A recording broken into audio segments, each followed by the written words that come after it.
Hi friends, welcome to Sandy foods. ఇవాళ Sandy ఫుడ్స్లో మనము ఆలు పరాటాని క్విక్గా, ఈజీగా, సింపుల్గా ఎలా చేసుకోవాలో చూడబోతున్నాం. ముందుగా మనము స్టవ్ వెలిగించుకొని ఒక బౌల్ పెట్టుకొని అందులో 4 పొటాటోస్ని బాయిల్ చేసుకోవాలి వాటర్ వేసి. ఇవి బాయిల్ అయ్యేలోగా మనం ఏం చేయాలంటే ఒక 4 పచ్చిమిర్చిని చిన్న పీసెస్గా కట్ చేసుకోవాలి. అలాగే ఒక బిగ్ సైజ్ ఆనియన్ లేదా మీడియం సైజ్వి 2 తీసుకోండి, కట్ చేసుకోవాలి. కట్ చేసి పక్కన పెట్టుకోవాలి. ఈలోగా మన పొటాటోస్ బాయిల్ అవుతూ ఉంటాయి. ఇవి బాయిల్ అవ్వడానికి నాకు దగ్గర ఒక 7 to 9 minutes పట్టింది. కొంచెం మెత్తగా అయినా ఏం పర్వాలేదు, నో ప్రాబ్లం. సో మనం కట్ చేసుకున్న ఆనియన్స్ అలాగే పచ్చిమిర్చి ఒక సైడ్లో పెట్టేసుకున్నాం కదా. నేను మీకు ఫస్ట్లో ఒక వీడియో చూపించాను, అదేంటంటే చపాతీ పిండిని రెడీగా చేసి పెట్టుకోవాలి.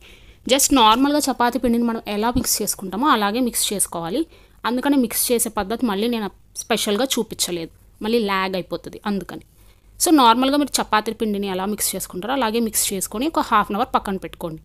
ఈ పొటాటోస్ బాయిల్ అయ్యి మనం పచ్చిమిర్చి ఆనియన్ కట్ చేసుకొని మిగిలిన ఇంగ్రీడియంట్స్ అన్నిటిని పెట్టుకునేలోగా అది మెత్తబడుతుంది, నానుతుందన్నమాట పిండి.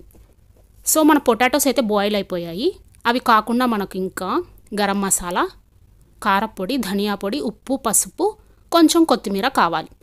వీటన్నిటిని మనము మిక్స్ చేసుకొని పొటాటోస్ దాంట్లోనే కలిపి, అంటే మొత్తం వీటన్నిటిని ఇంగ్రీడియంట్స్ని పొటాటోస్ని కలిపేసి పక్కన పెట్టుకొని చిన్న చిన్న ఉంటల్లాగా చేసుకోవాలి.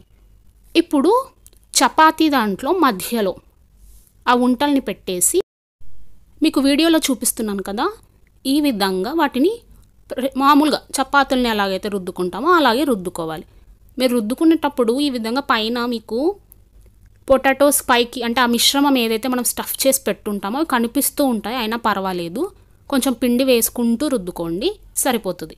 తర్వాత స్టవ్ వెలిగించేసి నార్మల్గా చపాతీస్ని ఎలాగైతే మనము కాల్చుకుంటామో అదే విధంగా కొంచెం ఆయిల్ కానీ లేదా బటర్ వేసుకొని కాల్చుకుంటే చాలా బాగుంటాయి. రైతాతో తింటే బాగుంటుంది, కాకపోతే నార్మల్గా ఇలా తిన్నా కూడా నాకైతే బాగా నచ్చుతుంది. Hope you like this video. Thanks for watching this video.